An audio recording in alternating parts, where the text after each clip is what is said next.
Good morning everyone. नमस्कार सभी को। ऑनलाइन क्लासेस में आपका स्वागत है। देखिए, अपन आज अपना पहला लेक्चर है वो रिकॉर्ड करने जा रहे हैं।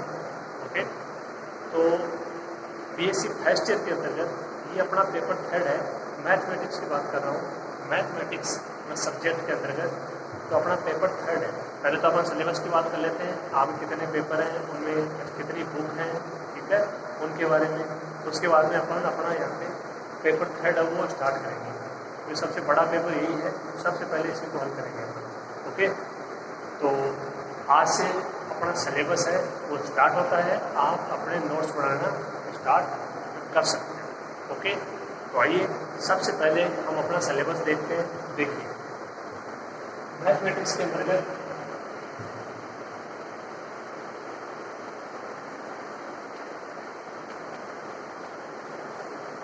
तो 3 पेपर हैं। कितने पेपर हैं? 3 पेपर। 3 ही मैथ में होंगे, 3 ही फिजिक्स में होंगे, 3 ही केमिस्ट्री में होंगे। ठीक है, तो यहाँ पे तो अपने ये 3 पेपर हैं। तो इनके नाम क्या हैं, इनकी बुक्स क्या हैं, तो उनके बारे में थोड़ा सा देख लीजिए आप।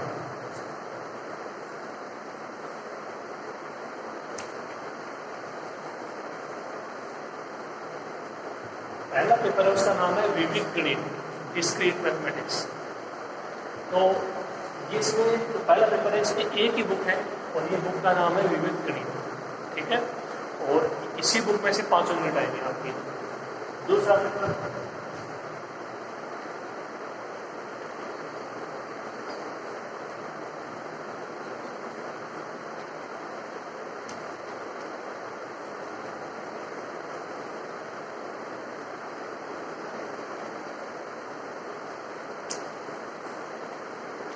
दूसरे पेपर में 2 बुक हैं। एक का नाम है अवकलन गणित, दूसरी का नाम है समाकलन गणित। इसमें टोटल 5 यूनिट है। 3 यूनिट है वो अवकलन गणित में है, 2 यूनिट है वो समाकलन गणित में है। पहली, दूसरी और तीसरी यूनिट है वो अवकलन गणित में है और चौथी और 5वीं यूनिट है वो समाकलन गणित में है। प्रत्येक पेपर में 5 यूनिट मिलेंगे आपको।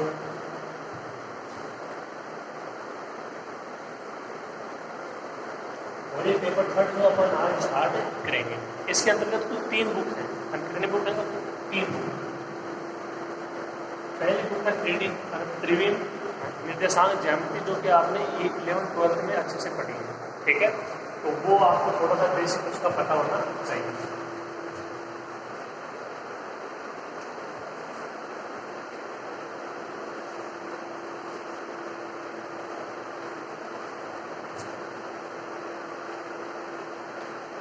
दूसरी बुक है इष्टमीकरण सिद्धांत।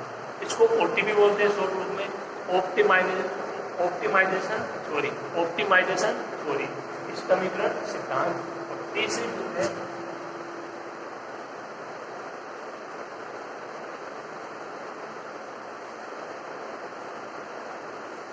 सांख्यों का ध्रुवीय समीकरण। ये टोटल 3 बुक हैं और इनमें तीनों बुक्स में से 5 यूनिट है टोटल। देखिए, ये जो बुक है इसमें पहली यूनिट है, इसमें कौन सी यूनिट है? पहली यूनिट है। ठीक है, तो अपनी 3D है उसमें सेकेंड, थर्ड और फोर्थ। तो अपनी 3D की बुक है उसमें 3 यूनिट है, सेकेंड यूनिट, थर्ड यूनिट और फोर्थ यूनिट। और जो ये बुक है इष्टमीकरण सिद्धांत, इसमें क्या है? इसमें तो 5 यूनिट है और प्लस प्रैक्टिकल भी इसी बुक में से है।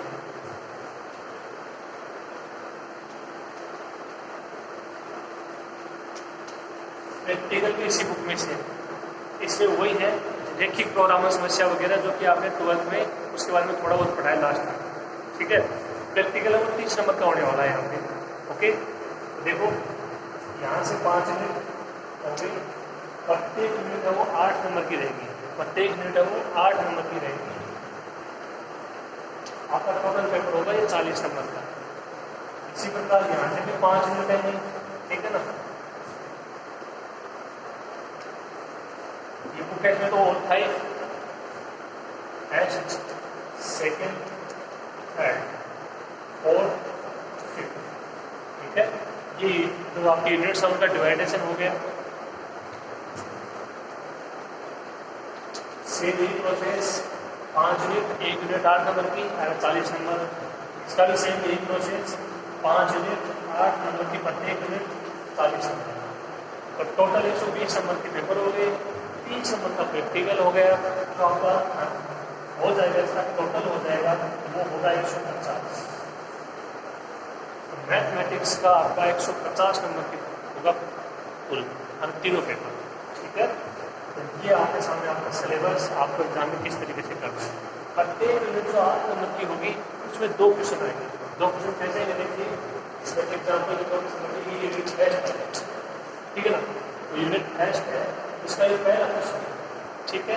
पहला क्वेश्चन में 2 आ रहे हैं, ए और बी, ये 4 नंबर का, ये 4 नंबर, और फिर इसके अथवा में आएगा 2 नंबर क्वेश्चन, इसके 2 पार्ट आएंगे, ए और बी, ये भी 4 नंबर का, ये भी 4 नंबर का। आप देख सकते हो टोटल 8 नंबर हो गए। मतलब 1 या 2 में से आपको कोई एक क्वेश्चन करना है, अगर चाहे तो पहला कर दो चाहे दूसरा कर दो। इस हिसाब से आपकी प्रत्येक यूनिट में 8 नंबर की होगी, प्रत्येक यूनिट में से आपको 2 क्वेश्चन करने हैं। ऐसा नहीं कि एक इसमें से कर दिया, एक इसमें से, ऐसा नहीं चलेगा, ठीक है। अब या तो आप आज पहला क्वेश्चन अटेम्प्ट कीजिए या दूसरा क्वेश्चन अटेम्प्ट कीजिए, कोई एक क्वेश्चन आपको कंप्लीट अटेम्प्ट करना होगा। इस तरीके से आपके लिए करेंगे। इसी का जो आपके यूनिट सेकंड है उसमें आ जाएगा तीसरा और चौथा क्वेश्चन, 5 और 7 और 8 और 9 और 10, मतलब टोटल पेपर में आपके 10 क्वेश्चन आएंगे, जिनमें से आपको 5 करने हैं, ठीक है। इस तरीके से 2 में से कोई एक करना होगा। इस तरीके से आपकी 5 यूनिट हैं, जिसके अंतर्गत कुल 10 क्वेश्चन आएंगे। आपको कोई 5 क्वेश्चन अटेम्प्ट करने हैं, जिनके प्रत्येक के 2-2 भाग होंगे, 4-4 नंबर के, और प्रत्येक यूनिट 8 नंबर की हो जाएगी। सब में 5-5 यूनिट 40 नंबर, तीनों पेपर 130 नंबर के, 30 नंबर का प्रैक्टिकल, टोटल कितना हो जाएगा 150 नंबर। ओके, वो उम्मीद करता हूँ कि आपका सिलेबस आपके समझ में आ गया होगा, कौन कौन सी बुक अपने को खरीदनी है, ठीक है, और उनमें क्या मेथड रहेगा। तो ये सारा आप उसको नोट कर सकते हो ऐसे कैसे, ठीक है। ये कोई भी यदि अपन स्टार्ट करते हैं पेपर, तो उसका जो मूल एक तरीके से समझिए ना, तो ढांचा होता है, बेस होता है, वो आपको पता होना चाहिए कि हमको कहाँ से ना कितना पढ़ना है। नहीं तो उसको आप कितना ही पढ़ते जाओ, उसका कोई भी मतलब नहीं रह जाता है, ठीक है। तो इस चीज़ का थोड़ा सा ख्याल रखोगे, ठीक है। आपको पेपरों के नाम बता होने चाहिए, नेक्स्ट पेपर में कौन सी बुक है, सेकेंड पेपर में कौन सी बुक है, थर्ड पेपर में कौन सी बुक है, प्रत्येक यूनिट कितने नंबर की होगी, कितने यूनिट होंगी, कितने नंबर का प्रैक्टिकल होगा, प्रैक्टिकल होगा कहाँ से, ठीक है। ये सारी चीज़ें आपको पता होनी चाहिए।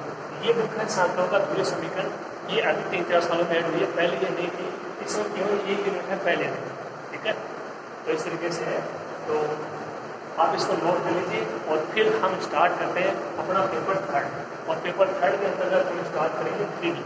कौन सा पेपर स्टार्ट करेंगे? 3D स्टार्ट करेंगे, त्रिविध निर्देशांक ज्यामिति, जिसमें 3 यूनिट है, सेकेंड यूनिट, थर्ड यूनिट और fourth unit. Second unit, third unit और फोर्थ यूनिट, ठीक है। तो हम सबसे पहले 3D पढ़ेंगे ताकि 3 यूनिट अपने अच्छे से कवर हो जाए, ओके। तो आप इसको नोट कीजिए, फिर हम अपना सिलेबस स्टार्ट करते हैं।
पेपर थर्ड के अंतर्गत हम सबसे पहले यूनिट सेकेंड है वो स्टार्ट करने चाहते हैं। कौन सी यूनिट? Unit second.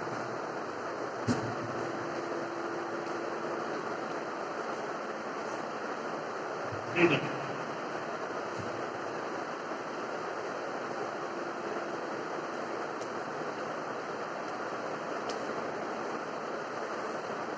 और जिस चैप्टर का नाम है द स्फीयर गोला।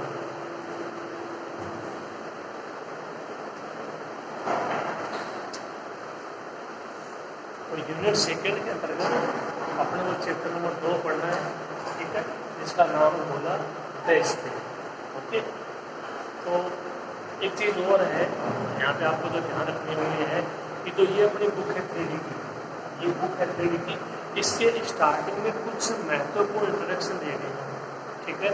उन आप इंस्ट्रक्शन को अच्छे से पढ़ोगे, निर्देशों को अच्छे से पढ़ोगे, ठीक है, क्योंकि वो जो आपके निर्देश हैं वो जो 12th में है उसमें भी आपने पढ़ा है, तो थोड़ा सा बेसिक है, उसका नॉलेज हो जाएगा, ठीक है। जैसे अंतर विभाजन, बाह्य विभाजन, समतल का समीकरण, रेखा का समीकरण, XY समतल का समीकरण, YZ समतल का समीकरण, ZX से XZ समतल का समीकरण, दिक्कोजों में संबंध, ठीक है ना। इस तरीके की सारी चीज़ें जो कि आपने पहले भी पढ़ी हुई है उनके बारे में बहुत विस्तार से वहाँ पे दिया गया है, ठीक है। स्टार्टिंग में है कुल 10-15 पेज है लगभग, तो उनका एक बार आप अवश्य अध्ययन करोगे। उनका अध्ययन नहीं करोगे, चीज़ें पता नहीं होंगी, यहाँ पे नहीं हो पाएगा। हालांकि वो चीज़ें आपकी पहले भी पढ़ी हुई हैं, क्या कुछ होंगी चीज़ें नहीं, वो अभी आ जाएंगी, लेकिन मेरे कहने का मतलब है कि जो आपने अब तक पढ़ी हुई है उन चीज़ों को आपको पता होना चाहिए, तभी यहाँ पे क्वेश्चन होते हैं। तो इसके लिए आपने पहले भी बहुत अच्छे से पढ़ रखा होगा, लेकिन फिर भी इस बुक के स्टार्टिंग में, आपको फिर बोल रहा हूँ, इस बुक के स्टार्टिंग में कुछ महत्वपूर्ण फॉर्मूलाज, ठीक है, कुछ आप समझ सकते हो कि एक तरीके से इंस्ट्रक्शन है, ठीक है, निर्देश है, उनको आपको पढ़ना है, ठीक है। आपको मैंने बता दिया एग्जाम्पल के तौर पर, ये समतल, रेखा वगैरह, ठीक है ना, अंतर विभाजन, बाह्य विभाजन, दो बिंदु के बीच की दूरी वगैरह वगैरह, ये सब आपको पता होनी चाहिए, सब आपको पढ़ने होना चाहिए, ओके। अगर बेस है वो स्ट्रॉन्ग रहेगा तो आगे कोई दिक्कत नहीं आएगी, बेस कमज़ोर होगा तो दिक्कत आएगी। इस चीज़ को आप अच्छे से समझ लीजिए, ओके। आइए देखिए शुरू करते हैं। यूनिट सेकेंड है, चैप्टर नंबर 2 है, वो अपने को पूरा पढ़ना है। इसमें से कोई 2 क्वेश्चन आपको मिल जाएंगे और इसका नाम है स्फीयर गोला, ठीक है। सबसे पहले स्फीयर होता क्या है, क्या परिभाषा होती है, देखिए।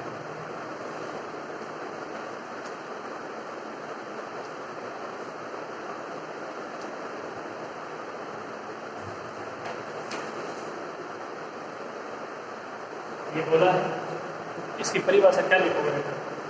गोला है, एक गोला या कोई भी स्फीयर है, वो उस बिंदु का बिंदुपथ है, वो उस बिंदु का बिंदुपथ है जो स्पेस में इस प्रकार गमन करता है, फिर मतलब अंतरिक्ष, ब्रह्मांड वगैरह, ठीक है। तो जो आपका गोला है वो उस बिंदु का बिंदुपथ है जो कि स्पेस में इस प्रकार गमन करता है कि उसकी दूरी, मतलब उस बिंदु की दूरी गोले पर स्थित किसी स्थिर बिंदु,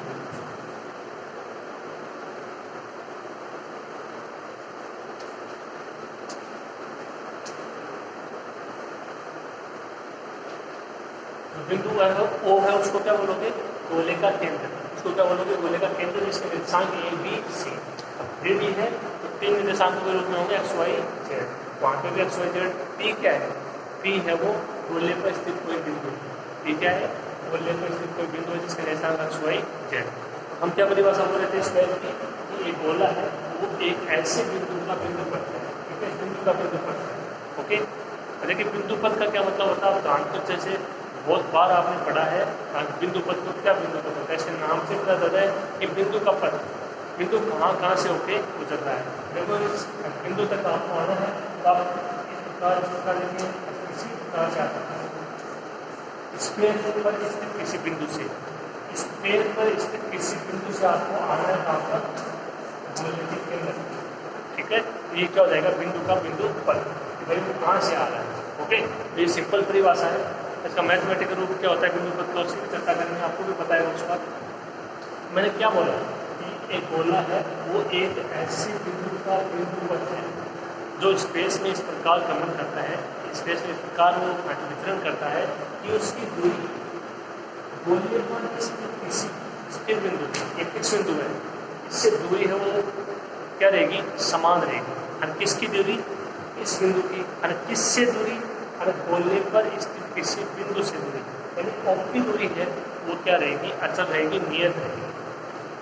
तो जो ये बिंदु है उस बिंदु का जो बिंदुपथ होगा उसको क्या बोलेंगे? स्फीयर बोलेंगे, यानी ये जो ले लो, ये जो आप कहीं ले लो, ये क्या रहेगी, सदैव नियत रहेगी, फिक्स रहेगी। ये परिभाषा है इसकी स्क्वायर की। ठीक है, सिंपल वे में आपको समझ में आ गई होगी क्या होता है स्क्वायर, क्या कंडीशन होती है इसकी। ठीक है, अब ये बिंदु इसको क्या बोलते हैं, गोले का केंद्र, और ओपी को क्या बोलते हैं, ओपी को यदि आर बोलो तो ओपी को क्या बोलोगे, गोले की त्रिज्या। ओपी को क्या बोलोगे, गोले की त्रिज्या। ठीक है, तो मैं परिभाषा लिख देता हूँ, इसका डायग्राम बना देते हैं, आप साथ साथ में इसको नोट कर लीजिए।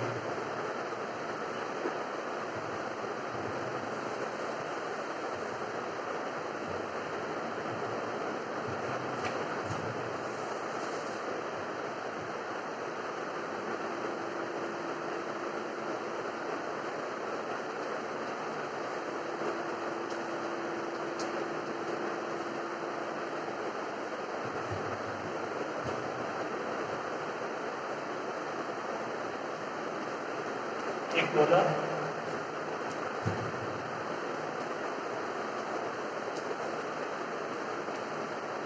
एक ऐसे बिंदु का बिंदु पथ है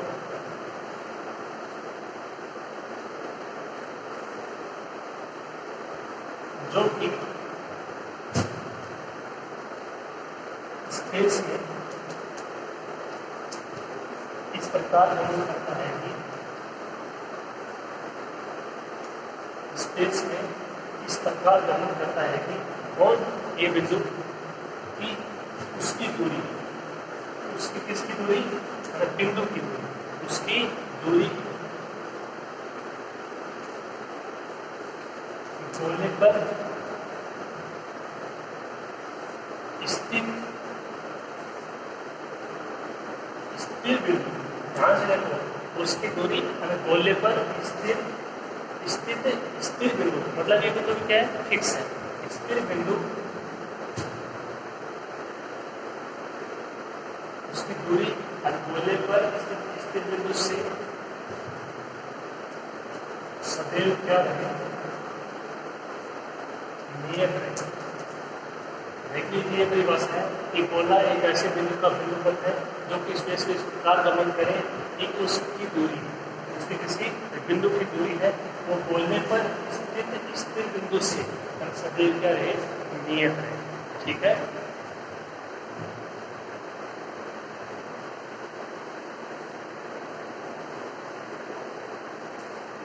उस बिंदु को गोले का केंद्र तथा उस दूरी को क्या बोलेंगे, गोले की त्रिज्या।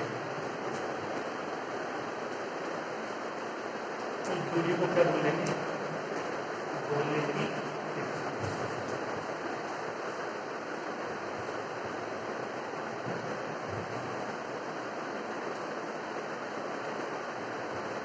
देखिए यहाँ पे ओ क्या हो जाएगा, ओ हो जाएगा गोले का केंद्र,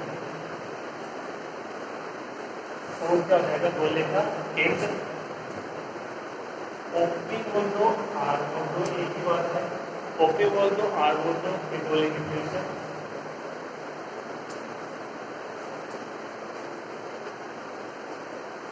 ये परिभाषा आपके अच्छे से क्लियर हो गई होगी, अपने सामने है क्या होता है स्क्वायर, आपके सामने डायग्राम, ओ क्या है, टी क्या है, आर क्या है, एग्जाम का एक के अभी आगे चर्चा करेंगे, अभी यहाँ पे रोल नहीं है।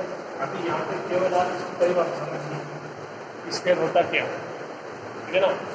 कि परिभाषा समझ में आ गई होगी मेरे हिसाब से, इतना कुछ नहीं है, आपने अच्छे से समझा है, इसको अपना आप नोट कर लीजिए, साथ में डायग्राम भी बना लीजिए।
अब एक सिंपल सा पॉइंट है, इसको अपन समझते हैं। इसको डेरिवेशन तो क्या बोलेंगे, एकदम सिंपल सा है, तो डेरिवेशन नहीं बोलेंगे, पॉइंट है, इसको आपको समझना चाहिए। अपने को समय गोले का समीकरण ज्ञात करना है। अब आ जाइए मैथमेटिकल रूप में समीकरण ज्ञात करना है, जिसका केंद्र ए बी सी, यानी गोले का केंद्र क्या है, ए बी सी, जो अपन ने लिखा था, और उसकी त्रिज्या क्या है, आर। डायग्राम वही बन जाएगा जो अपन ने अभी बनाया।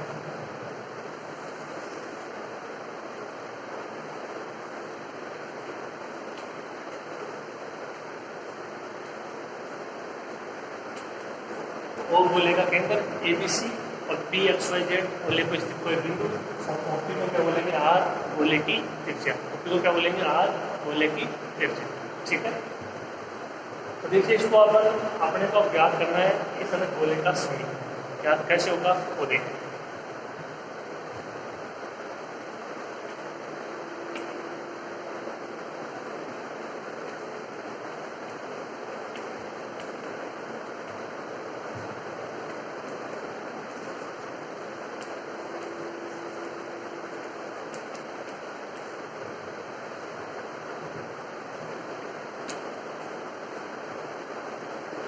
यहाँ पर वो गोले का केंद्र है, जिसके निर्देशांक क्या है, ए बी सी को दिया गया है, तथा बिंदु पी, इसी से टेबल लैंग्वेज, बिंदु पी, इसके निर्देशांक के साथ में लिख लेना एक्स वाई जेड। ये क्या है, गोले पर स्थित कोई बिंदु है,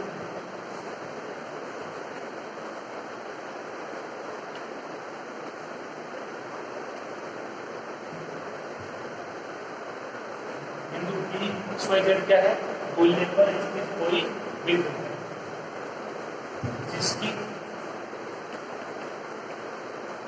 गोले के केंद्र, ओ से जो दूरी है वो क्या है, आर है।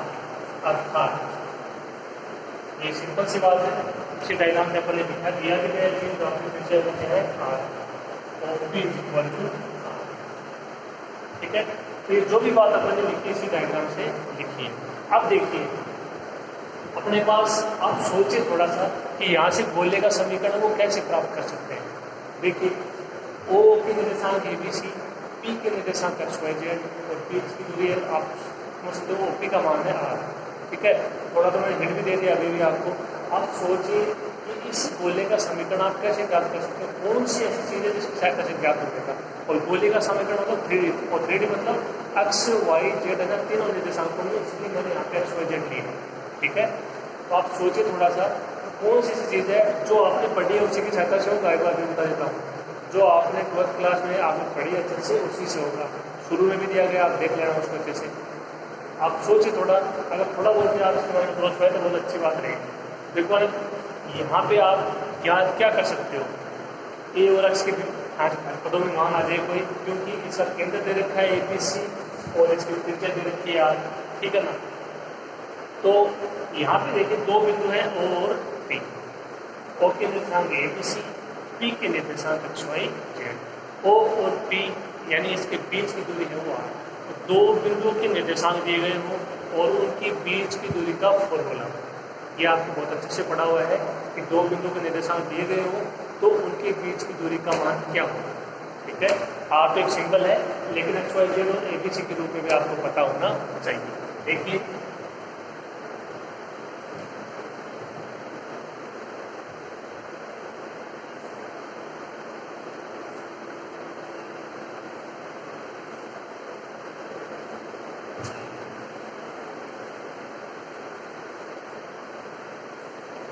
बिंदु ओ तथा बिंदु पी के मध्य दूरी क्या हो जाएगा, यहाँ से एक्स माइनस ए का whole square plus Y minus B का whole square plus Z minus C का होल स्क्वायर का अंतर। यहाँ पे पढ़ा होगा एक्स माइनस ए का whole square plus Y minus B का whole square plus Z minus C का होल स्क्वायर और इसका अंडर रूट। ये दूरी है, अगर दूरी का स्क्वायर होगा तो अंडर रूट हट जाएगा। ठीक है, तो दो बिंदु के निर्देशांक दिए गए हों तो उनकी बीच की दूरी क्या होगी, ये आपका बहुत अच्छे से पढ़ा हुआ है। इसी टॉपिक से अपना ये शुरू होगा चैप्टर। गोले का समीकरण ज्ञात करेंगे और कहाँ से ज्ञात होगा? दो बिंदुओं के बीच की दूरी के मान से। ओके, तो देख लीजिए, अगर कोई नई चीज़ पढ़ रहे हैं तो आपका पहले का ज्ञान है वो काम में आएगा। पूर्व ज्ञान को हमेशा याद रखना है, भूलना नहीं है। ओके, ये प्रूफ है यहाँ पे आपके सामने। तो यहाँ पे यदि आपको दो बिंदु के बीच की दूरी का मान पता है तो ये गोले का समीकरण आसानी से ज्ञात हो जाएगा। ठीक है, तो ये डायग्राम बना लीजिए, ये इसकी हेडिंग थोड़ा सा बता दीजिए कि ABC क्या है, PXYZ क्या है, OP और ये दो बिंदु के बीच की।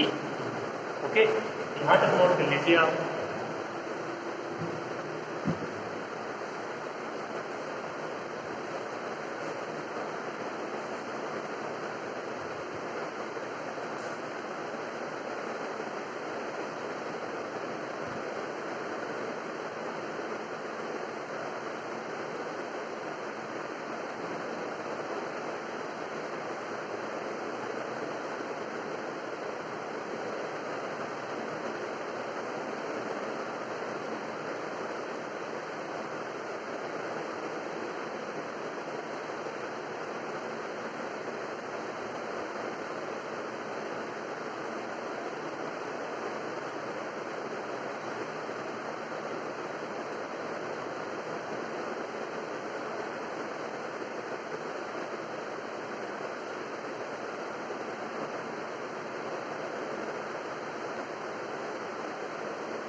देखो बिंदु O तथा बिंदु P के बीच की दूरी कितनी है? OP बोल सकते हो, R बोल सकते हो। OP बोल दो, R बोल दो। और ये निर्देशांकों के पदों में मान क्या है? Under root x minus A का whole square, y minus B का whole square plus z minus C का होल स्क्वायर। अंडर रूट हटाते हैं तो मान क्या प्राप्त होगा? x माइनस ए का whole square plus y minus B का whole square plus z minus C का होल स्क्वायर। ये r का क्या हो जाएगा? r square. बस इतना सा करना है। अब देख लीजिए, ये उस गोले का समीकरण है, ये उस गोले का समीकरण है जिसका केंद्र क्या है? ABC और उसकी त्रिज्या क्या है? r। अब आपको कोई ये बोल दे कि उस गोले का समीकरण ज्ञात करो जिसका केंद्र है 3, 4, 5, जिसका केंद्र क्या है? 3, 4, 5 और उसकी त्रिज्या है वो 9, उसकी त्रिज्या है वो 9 है। आप क्या करोगे? उस गोले का समीकरण क्या हो जाएगा? x माइनस 3 का होल स्क्वायर, y माइनस 4 का स्क्वायर और z माइनस 5 का स्क्वायर इज इक्वल टू 9 का स्क्वायर। ये कैसे हो जाएगा? और ये सब a माइनस बी का होल स्क्वायर का विस्तार आप जानते हो, आंसर निकाल लोगे। ठीक है, बात समझ में आ गई? देखिए, आपको पता होना चाहिए। एक चीज़ का और ध्यान रखो, मान लो यहाँ पे होता है 3 माइनस 4, 5, यहाँ पे b का मान हो -4 है, माइनस माइनस एक का हो जाएगा प्लस, तो माइनस प्लस का भी ध्यान रखोगे। और जो निर्देशांक माइनस में है वो पद किसका हो जाएगा? प्लस का हो जाएगा। ठीक है, ये प्लस माइनस की बात है, सिंपल सी बात है, तो आपको पता होगा। तो ये अपना रिजल्ट निकल गया है, इसके बारे में आपको पता होना चाहिए। x माइनस ए का whole square plus y minus B का whole square plus z minus C का होल स्क्वायर, ये क्या है? ये उस गोले का समीकरण है जिसका केंद्र ABC है और जो आपकी त्रिज्या है वो क्या है? r। ओके, अब इसमें कोई भी डाउट नहीं होना चाहिए। आगे देखिए,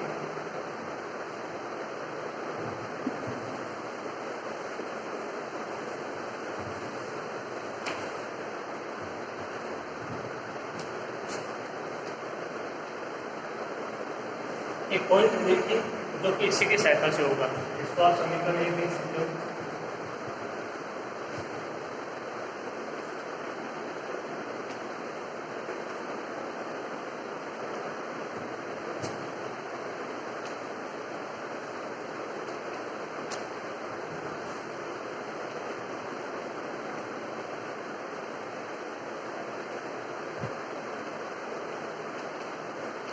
उस गोले का समीकरण जिसका केंद्र क्या हो? मूल बिंदु।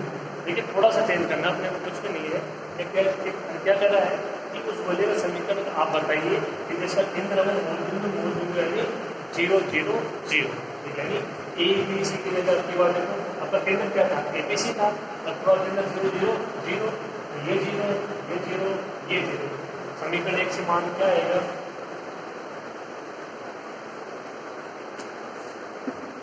x square plus Y square plus Z square equal to R square, x square plus Y square plus Z square equal to R square.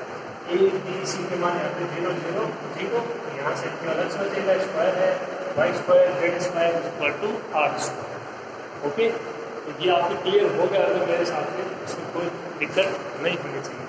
ये थोड़ा सा बेसिक था, गोले की परिभाषा, उस गोले का समीकरण जिसका केंद्र ए बी सी उसकी त्रिज्या आर हो, पी है वो गोले पर स्थित कोई बिंदु है, और ये साथ में एक कंडीशन है इस उसका सेंटर यदि मूल बिंदु हो गोले का, तो उसका समीकरण क्या होगा, x square Y square plus Z square equal to R square. ये समीकरण आपको डायरेक्ट पता होने चाहिए, ठीक है। एग्जाम्पल और क्वेश्चन होंगे उनमें डायरेक्ट अप्लाई होंगे। आए कहाँ से आपके सामने है, दो बिंदु के बीच की दूरी, और वो आपकी पहले से पढ़ी हुई है, ठीक है। तो पहले वाला ज्ञान है वो भी आपके पास होना चाहिए थोड़ा बहुत, ऐसा नहीं कि उसको अपन पूरा ही भूल गए, ठीक है बात। तो आज अपनी पहली क्लास थी, और पहली क्लास के अंदर ये थोड़ा सा बेसिक था, और ये आपका अच्छे से क्लियर होना चाहिए, ठीक है। तो आज की क्लास में हम अभी इतना ही पढ़ेंगे, ठीक है। आज पहली क्लास है, आप इसको ठीक से समझिएगा, ठीक से इसके नोट्स बनाना आप स्टार्ट कर दीजिएगा प्रॉपर, ठीक है। सिलेबस है वो अपना स्टार्ट हो चुका है, शुरू में मैं आपको बता चुका हूँ अपना सिलेबस क्या रहेगा, कितने पेपर है, कितनी बुक है, कितनी यूनिट आएंगी, कितने नंबर का होगा, प्रैक्टिकल कहाँ से होगा, कितने नंबर का होगा, सब कुछ आपको बता चुके हैं। और आप एक सीरीज वाइज इनको नोट्स बनाना स्टार्ट कर दीजिए, ओके।